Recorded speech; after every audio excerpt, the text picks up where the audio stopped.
Hello, everyone. Welcome to our TV show. Right now we have a special guest that is Gael. Hello, Gael. Hey, how are you?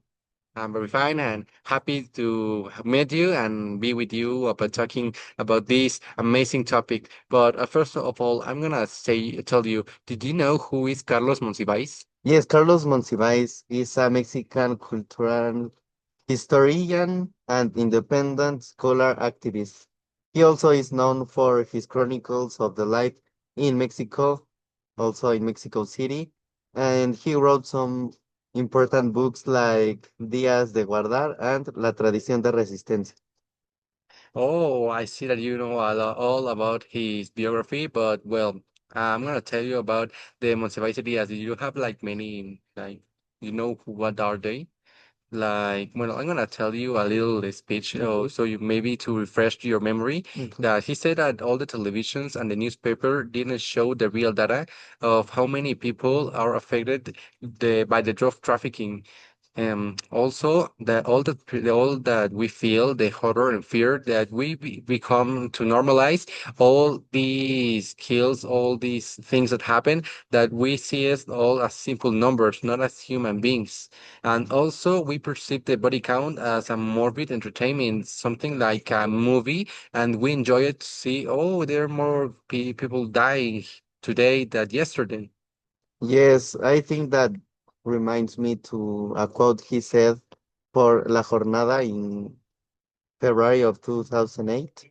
Well, he says that people only view the body counts, the numbers, the graphs, the statistics, but not the real data. That is the information about every single person. Like they say, like it's very general, but we need to take into account that they are human beings. And it's very, very sad to watch like a lot of statistics and not to show the real thing that it's going on. So we are well informed about this problem.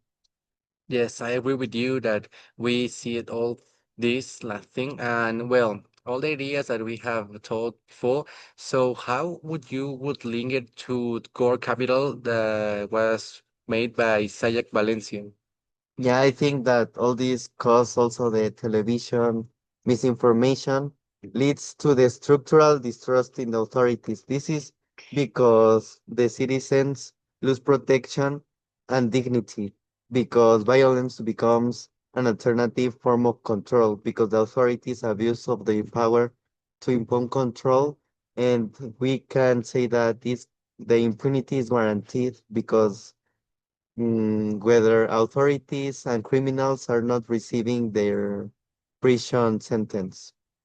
Yes, I agree with you that nobody of them received the thing that we he would receive about his deletes.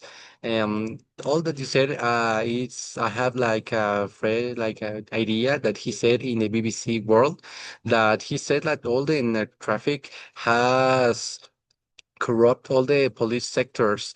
So they having the idea that the police is corrupt, it's like fear and also like sadness feelings.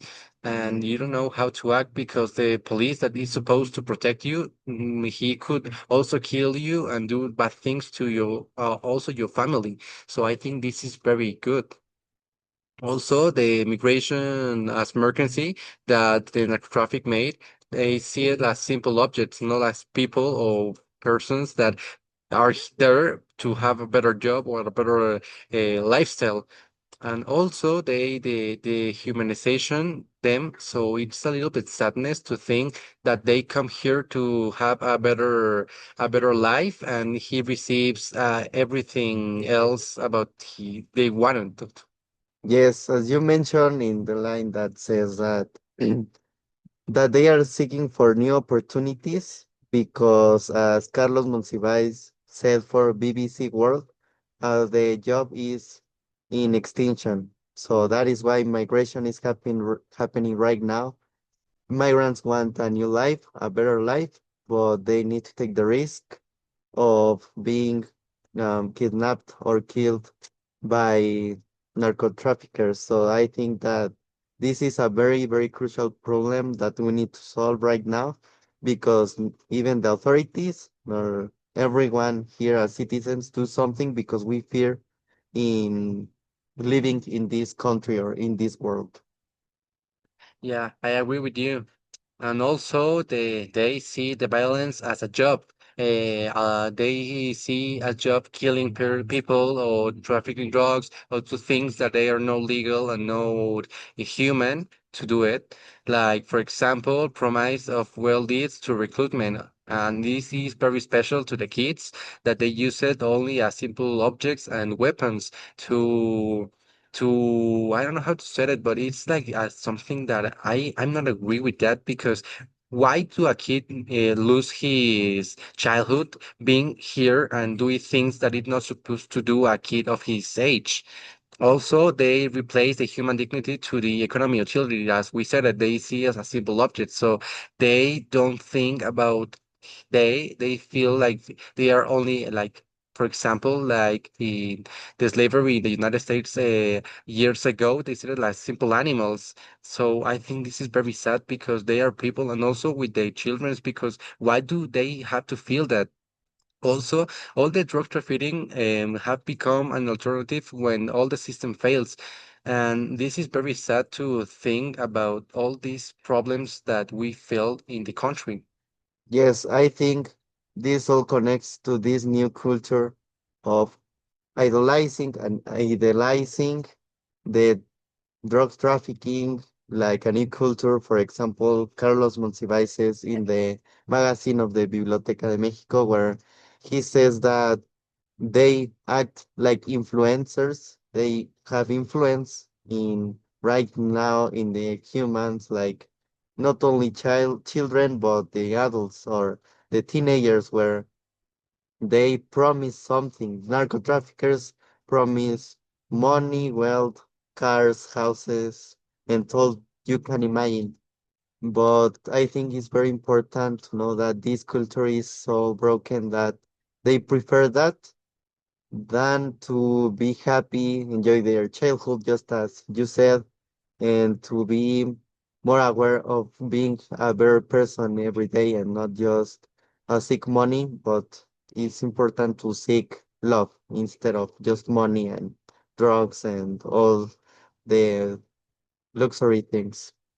Yes, also like the narco corrids that they align to the children and the teenagers to become a nerd and said, "Oh, I have a lot of wives, a lot of houses, a lot of things," and they start imagining and aspire to that thing that isn't real, that is like a little bubble in all this country that is full of violence. So you said, why do people start thinking like that? And well, it's like the we saw in the Gore Capitalism by Sayak Valencia.